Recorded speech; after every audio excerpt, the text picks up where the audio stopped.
Почитувани представници на медиумите, Коалицијата за позитивна Македонија, составена од политичките партии Алијанса за позитивна Македонија и Партија на обединети пензионери и граѓани на Македонија, сака да изрази силно незадоволство од вредноста на гласот на граѓаните што живеат во Република Македонија во споредба со тие што живеат и работат во странство. Уште еднаш, се покажува дека мандатот на претениците што ќе произлезат од 7, 8 и 9 изборна единица ќе биде со десетина пати помал број на гласови од бројот на гласови што се потребни за да се добие мандат за пратеник во останатите изборни единици. Со тоа и легитимитетот на претениците што ќе доаѓаат од 7, 8 и 9 изборна единица природно се оспорува не само поради бројот на добиени гласови, туку поради неможноста и ограниченоста за излезност на сите гласачи од овие изборни единици.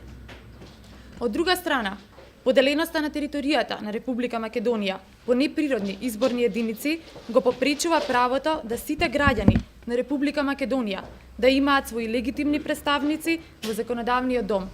Ова особено важи за помалу бројните и територијално дисперзирани заедници во Република Македонија. Имено, заедниците што не се споменуваат во преамбулата на Уставот на Република Македонија, како што се египтјаните, црногорците, хрватите, словенците, ерменците, русите, украинците, пољаците, унгарците, бугарите, во досегашната историја во собранието на Република Македонија немале свој представник, а според пописот од 2002 година се над 20.000 граѓани. Коалицијата за позитивна Македонија ќе се заложи да се отргне дискриминацијата што се генерира од преамбулата на Уставот, со тоа што ќе предложат промени во легислативата за обезбедување на еднакво учество на припадниците на сите заедници во јавниот и политичкиот живот. Ке ве молам прашања. Тоа ова за овие избори не може да се реализира. Тоа ќе би било за следните избори евентуално. Токму така. Ќе барате сите етнички заедници да бидат така. На кој начин да биде регулирано во преамбулата? Ајде, господине Земан, представникот на мрежата на мултикултурна општеност. Ајде. Значи, во соседството, особено во поранешни југословенски републики, има различни модели како се обезбедува застапеноста на сите заедници што живеат на таа територија.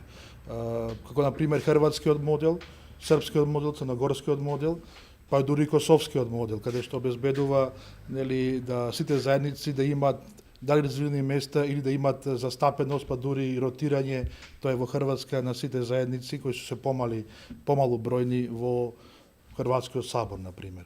Значи, не е неопходно да се променува уставот за да се обезбеди учество на сите заедници во јавниот живот.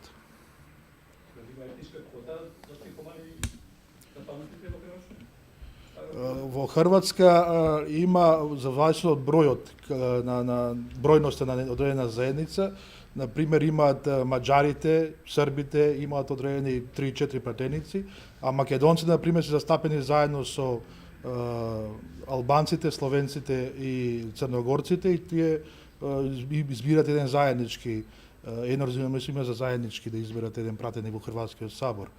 Во Црна Гора исто така веќе се размислува тоа. Косово знаеме дека има резервирани места за сите заедници, сега дури тоа се покренува и го поддржуваме тоа да и македонците, односно горанците имаат едно резервирано место во Косовскиот парламент. Таа иницијатива веќе е започната македонците и ние нормално како Алијанса и таа ја поддржуваме. Таа иницијатива е исто така е покрена и црногорците и хрватите во Косово. Така да, во секој случај, секаде во поранешни југословенски републики и во соседството, ето и Романија, например, да земеме пример, такво расположение има.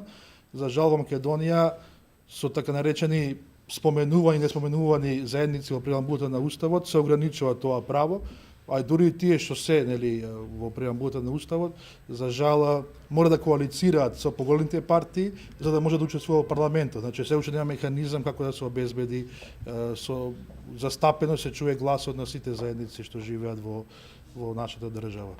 Имаме, например, меѓутоа и тоа што е искуството досега, дека и тие што учествуваат во големите коалиции имаат своји представници, за жал многу малку се зборува за нивните права. Пример ќе кажеме, ете за влашката заедница, во секој парламент имаше досега ниту едно прашање е покренато за влашка заедница во собранието, не зборуваме и за другите заедници.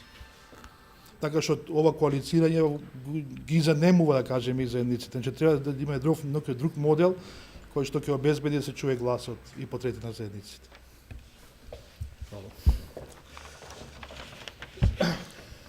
Дали имате дополнителна прашања? Доколку немате, ви благодариме.